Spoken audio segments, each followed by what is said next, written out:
So it seems in the situation that Joey is a quieter kid, and I know we shouldn't call him shy, but he's a quieter kid that probably has some anxiety. But after this situation on the bus, he has complete social anxiety. He's probably scarred from this event and is afraid to be in school, and he doesn't feel safe around the other boys in the class. And he's clearly trying to get out of every situation that he can, so he doesn't feel anxious. He's only trying to be in safe places, and we need to be, as teachers, be able to make him feel safe so this anxiety doesn't take over him, and he needs to be part of the real. Right, and I think that, it's kind of twofold, like Miriam was saying, to be able to help Joey feel comfortable in the classroom. On the one hand, it's important to address, the specific social anxieties that he's feeling, and I think that that's more appropriately the role of the guidance counselor than the classroom teacher.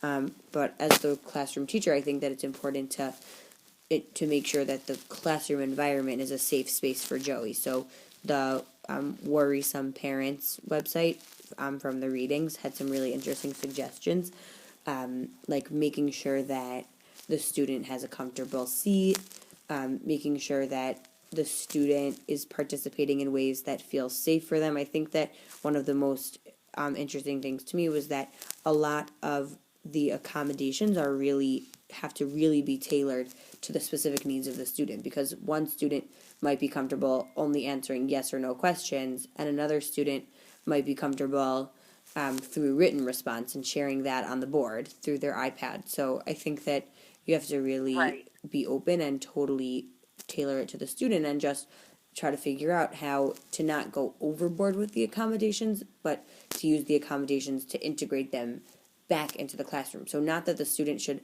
feel entitled to all these special things, but to understand that this is to make the student feel more comfortable, and once the student is feeling more comfortable, then these will be adjusted again, so that the student understands that the accommodations are constantly evolving.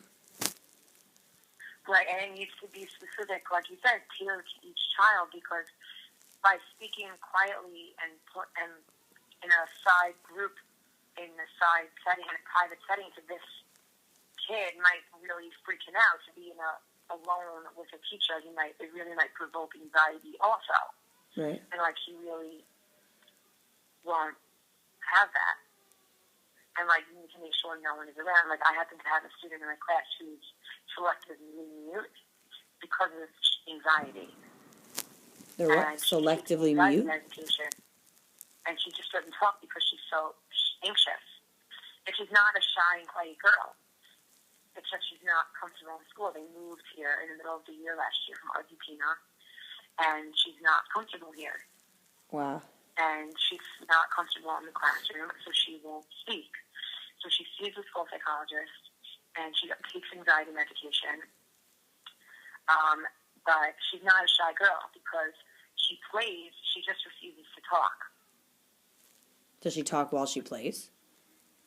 No. Depends to who, and depends who's around. She'll talk to specific tutors that she works with one-on-one, but it depends who else is around and who might hear her. But her parents say that at home she's the life of the party. Wow. So she needs to be in an environment that she feels comfortable in, and that she's comfortable to talk, so I would never pressure her to talk, because then it would just push her away even more. So are there accommodations for her in the classroom? So she's not really, she has a tutor that takes her out a lot. It happens to be an Argentinian woman who works in school and takes her out for the Hebrew subjects, and she has her own ESL English tutor also, and she does speak to that tutor. Oh, wow. So she understands everything that goes on in class when she is in class. She just doesn't touch it because she can't. Wow. But she takes notes, and she basically is involved, and she understands everything that she took a test. She would be able to understand. Oh, wow. Right, so I feel like in that case, it would be important that the student would be given some sort of structured accommodations, but the student would be told that over time the accommodations would change because you hope that over time the student would become more comfortable. Right. But maybe And she she has spoken to a lot more people as the year went on. So Wow. it's becoming better. That's really interesting. We really need to be patient with the students also and not push them to be comfortable if they're not ready to come. Right. I think that's also a lot of where the guidance counselor comes in. Also, I was going to just point out that we don't know with Joey's situation whether or not he has a diagnosed anxiety disorder. And I think that if he has a diagnosed anxiety disorder, then you could approach the situation a lot differently than if he doesn't. And I think if he does not, then it's important to engage the guidance counselor in the conversation to encourage the parents to look into it. And if he does, then that's a valuable tool for the teacher to be able to work together with the therapist or the student's doctor. So I think that also is like a big umbrella question for how to deal with these issues. Right. And hopefully that will be able to help all of our anxious students. Right. Okay. Great. Thank you. Bye.